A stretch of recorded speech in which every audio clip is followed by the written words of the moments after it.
No nosso planeta de hoje, o destaque vai para a Mata Atlântica, que na colonização do nosso país chegava a 1.300.000 quilômetros de puro verde, ocupando áreas de pelo menos 17 estados do Piauí ao Rio Grande do Sul.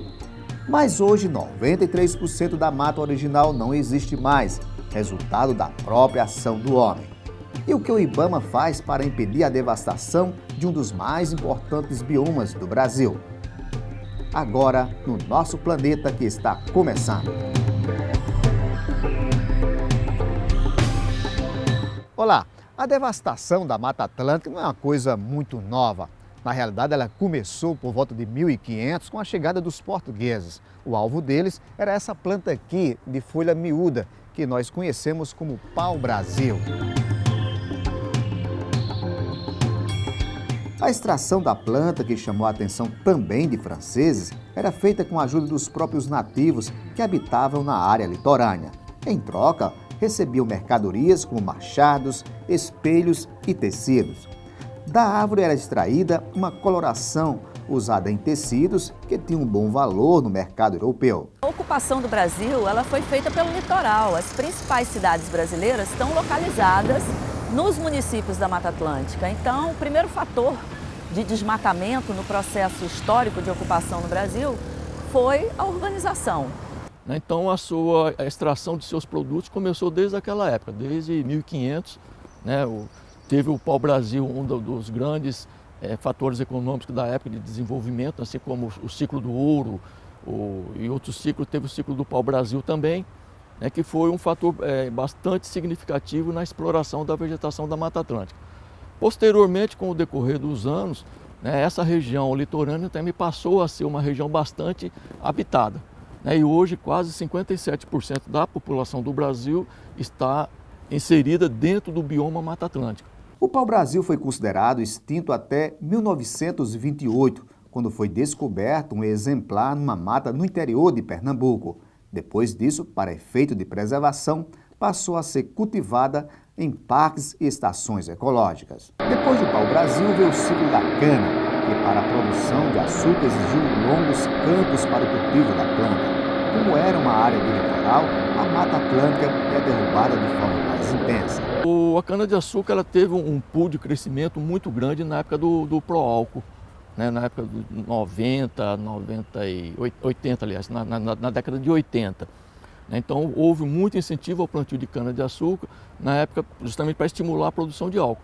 E, naquela ocasião, a vegetação de Mata Atlântica ainda não tinha uma norma específica de proteção. Então, não existia, a legislação ambiental ainda era muito frágil naquela época para conter esse avanço que desencadeado pela exploração da cana-de-açúcar. Então, naquela ocasião, houve realmente uma devastação bastante grande dos fragmentos de Mata Atlântica, principalmente na região Nordeste.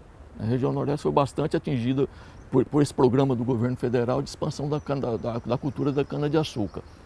Então, de lá para cá, mas assim como houve também o fim desse período, né, do pró-álcool, então culminou também com o surgimento de novas legislações de Mata Atlântica, legislações mais protetivas, né, que asseguraram maior proteção a esse bioma também. Então foi um ciclo bastante significativo também, ocupou muita área anteriormente que era de Mata Atlântica, mas felizmente para o meio ambiente esse ciclo acabou. Então hoje não existe mais uma exploração tal como existia nesse período que nós falamos agora. Hoje, um dos maiores vilões do desmatamento está na especulação imobiliária. De forma indiscriminada, áreas foram abertas para dar lugar aos empreendimentos. A Mata Atlântica ela tem, nos locais onde ela está próxima aos centros urbanos, a expansão imobiliária é um dos principais fatores de desmatamento. Só que esse desmatamento também dessas áreas que estão próximas aos centros urbanos é um desmatamento de difícil controle e até de identificação, que é um trabalho que a gente chama de desmatamento tipo formiguinha. As pessoas vão, tiram uma árvore daqui, outra dali, entram para tirar outras coisas e quando se percebe, quando se consegue identificar essa ação, já houve uma degradação bastante significativa nessas áreas. Existe também, logicamente, a expansão de áreas habitacionais, né, promovidas pelo próprio necessidade do município de crescer e implantados pelos organismos estaduais, normalmente estaduais ou municipais de habitação. Então isso também gera uma intensa atividade nessas áreas do bioma Mata Atlântica também. Nas áreas rurais, não. Nas áreas rurais já existe uma certa estabilidade com relação ao uso dessa vegetação. A gente quase que não consegue ver nas áreas rurais desmatamentos mais de Mata Atlântica.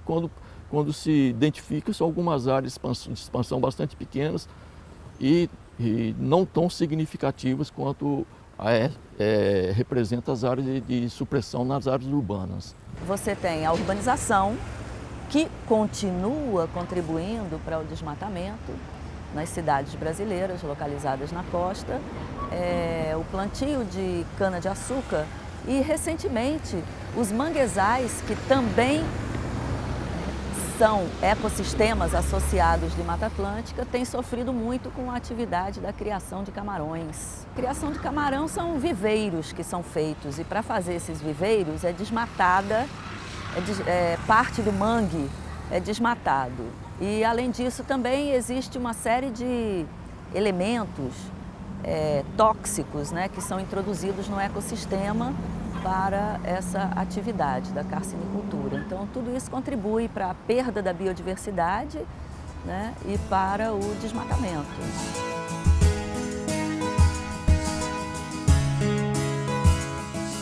Mata Atlântica é, na realidade, o nome popular dado à floresta tropical atlântica, que se distribui em milhares de fragmentos da região litorânea aos planaltos e serras do interior, do Rio Grande do Norte ao Rio Grande do Sul. Originalmente, essa formação vegetal ocupava uma área de 1.300.000 quilômetros quadrados em áreas de 17 estados, entre eles a Paraíba.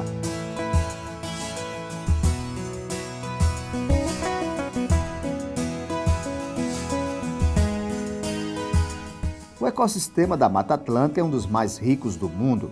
A eles estão associados os manguezais e restingas,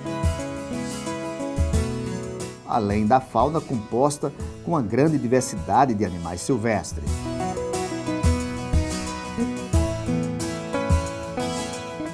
A Mata Atlântica, aqui em João Pessoa, por exemplo, né, tem os ipês, que tem aquela florada.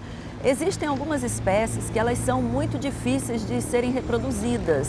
Então é um perigo algumas espécies se acabarem, como o jacarandá, por exemplo. O jacarandá é praticamente extinto na Mata Atlântica, né? O jequitibá também é praticamente extinto, mogno. Essas madeiras que são madeiras de lei, né, que vêm sendo desmatadas há vários anos para móveis, principalmente para móveis, né? Então eu destacaria essas espécies. Aqui em João Pessoa eu destacaria os ipês, que contribuem para melhorar a nossa paisagem, né? Com a sua floração, na época da floração, todo mundo se encanta, né, com a floração dos ipês.